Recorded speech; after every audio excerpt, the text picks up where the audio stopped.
From the beginning of time, man has explored, experimented, invented ways to improve the quality of life. Men and women of invention, innovation, imagination.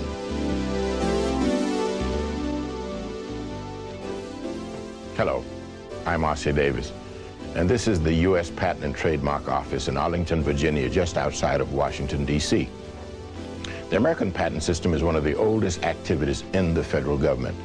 It was established by Congress, written into the Constitution to protect an inventor by excluding others from making, using, or selling his invention. The first patent was granted April 10th, 1790, for making potash and pearl ash, two ingredients used in making soap.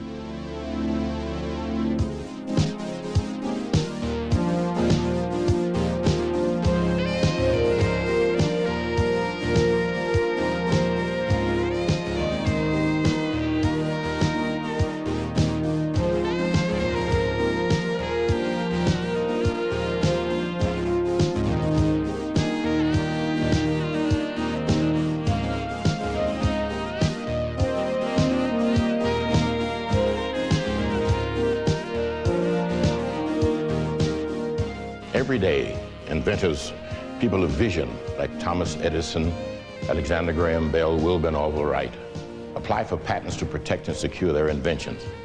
Today, you'll meet other people of vision and ingenuity. They are not as familiar as our most famous inventors, but you'll recognize some inventions and learn about new ones. Lewis Howard Latimer was born in 1848. His father was a runaway slave who managed to obtain his freedom and live in the Boston area.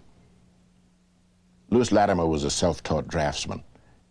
He learned his skill while working as a clerk for a patent attorney's office. Eventually, he was promoted to chief draftsman. Around this time, Alexander Graham Bell hired Latimer to draw renderings for various patent applications. Few people are aware of Latimer's contribution to the field of electricity. He invented and received a patent in 1882 for an improved carbon filament to Thomas Edison's original filament for the electric lamp. In 1918, he became a charter member of the Edison Pioneers, an exclusive organization of scientists, technicians, and inventors who worked very closely with Thomas Edison. Granville T. Woods was an exceptional inventor from Indiana. He holds 60 patents relating to the railroad industry. His patents range from a steam boiler furnace, a telephone transmitter, automatic air brakes to slow or stop trains, and overhead wires used by cable cars and streetcars. He invented more than a dozen devices to improve electric railway cars. Granville Woods' most noted invention is the third rail system, which is the power source to keep cars running. This is the same system that is used in our subways today.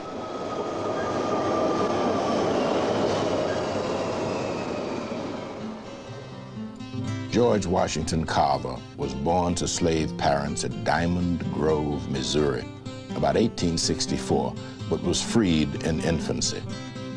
George Washington Carver is known for his experiments in plant chemistry and agriculture. He developed 300 products from peanuts, 118 products from sweet potatoes, and 60 products from pecans. Dr. Carver holds 3 patents for processing paints and stains of superior color and sheen, and for producing cosmetics. He also developed products such as bleach, shaving soap, lanolin, paper, and ink. Dr. Carver dedicated his life to his experiments and studies in agriculture at a school which is now the Tuskegee Institute at Tuskegee, Alabama.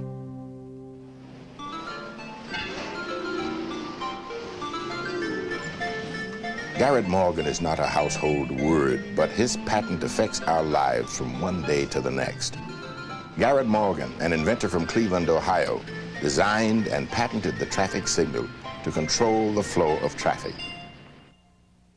His invention provided a mechanically controlled apparatus to raise and lower signals to indicate a stop or go at regulated intervals. Electric lamps illuminated the words giving the signal. Garrett Morgan is also noted for his gas inhalator, or gas mask. Various kinds of noxious gases were used during World War I. Garrett Morgan's gas mask, as well as other versions, were used while troops fought in the trenches. When the Nazis were storming across Europe during World War II, a young doctor from Washington, D.C., was experimenting with methods of preserving blood. Dr. Charles Richard Drew developed and researched a revolutionary process of separating red blood cells from the plasma and then storing it for later use. Dr. Drew worked with the British military during the war and helped to establish mobile units to provide plasma and emergency aid for the wounded at the front lines. After World War II, Dr. Drew was appointed the first medical director of the American Red Cross Blood Bank. The patent system is a major link in the technology chain. It provides financial incentives for inventors, business investors who know that their achievements are safe from exploitation by others. Minority inventors have made a significant contribution to our nation's technology, as well as to our business growth, by providing thousands of jobs for American workers.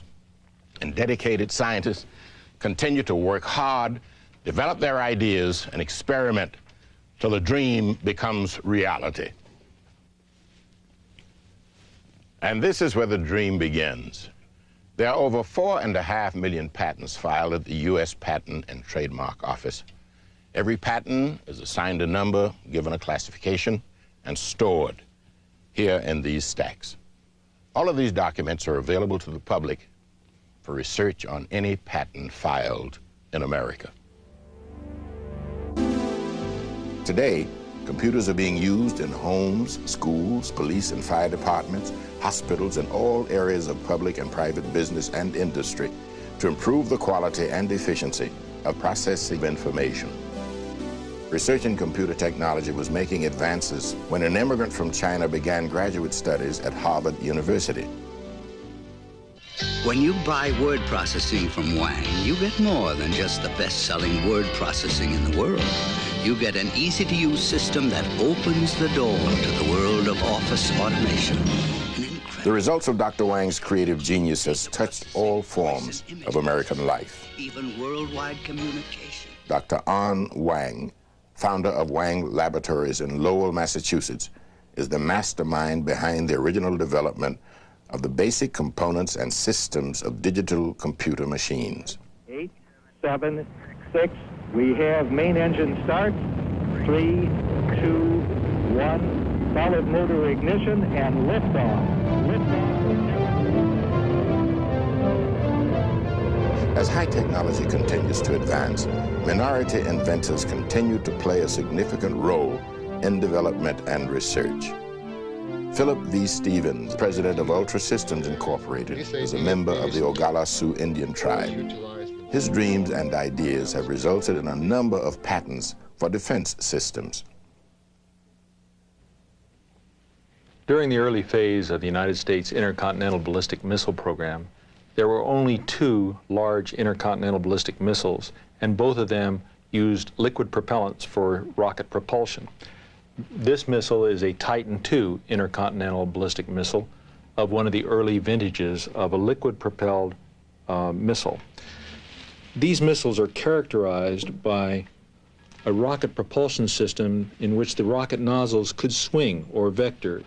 No one knew how to control the thrust vector from a rocket nozzle that used solid rocket engine technology. Now, here's a typical solid rocket engine nozzle. One of the concepts in my invention was a concept that would cause the thrust vector to deflect, which would give a missile the ability to control and fly in all different angles. After going through Minuteman 1, 2, and 3, I did decide that I wanted to do other things beside just missile development, and then I took the big step of forming my own company. At that time, it was just a one-man company, and we now have about 1,300 people on the staff. Good people tend to gravitate more and more to the company because we are very people sensitive. We care a lot about our people. When I started, I had aspirations of doing other things to really help the nation's society, things in the field of energy and safety related activities. This is a model of an advanced wood-fired power plant that Ultra Systems Incorporated has pioneered so that waste wood materials can be productively consumed and utilized to generate electricity. Well, I think that it is possible for anyone in the United States to take their dreams and create it into realities. If I'm an example of that, of a kid that brought up on the wrong side of the tracks, that was able to work hard and to create dreams that I had into realities, others can do it too. And I think that the key to that is to persevere and to be determined to succeed. The American Indian is a very disadvantaged group of people. The American Indian is suffering from all types of hardships, from high suicide rates, high infant mortality rates, high unemployment, and it's really difficult for them. So I'm really looking forward to the opportunity of going back to the Sioux Indian Reservation and to talk to the relatives of my forefathers and to see if I can be of assistance to the young people there. Isidore Martinez Martinez is an inventor with a background in aerospace engineering and missile design. He turned from missile technology to medicine, specifically knee implants for victims of arthritis. Knee implants on the market today have a fairly low success rate.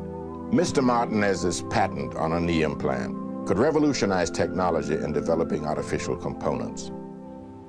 My knee is designed to produce a longevity within the patient, allow him the complete freedom of his knee in the normal use, abduction, adduction, rotation, extension, and flexion. The knee is the most pivotal, important joint in the body, and without it, you cannot be able to live a near normal life. In our earlier development, we had quite a lot of bone removal that we had. We do not have this any longer, but this is a good example of showing how the prosthesis is assembled. We put a structural member into the midline and then engage it with a secondary structural barrel section that forms a support in the condylar area. Then we do the same type of construction within the tibia. As soon as you've completed this, then you have a completely assembled device. This demonstrates the principle of our invention. So we have gone further, and here is an X-ray. We work with primates at the Tulane University's vivarium. At the medical school, this is a normal primate limb. One of the 3 primates that was implanted, we were able to sustain him for 5 years, and he was able to produce every function, including some that humans won't have to do, and that's hanging upside down or climbing trees.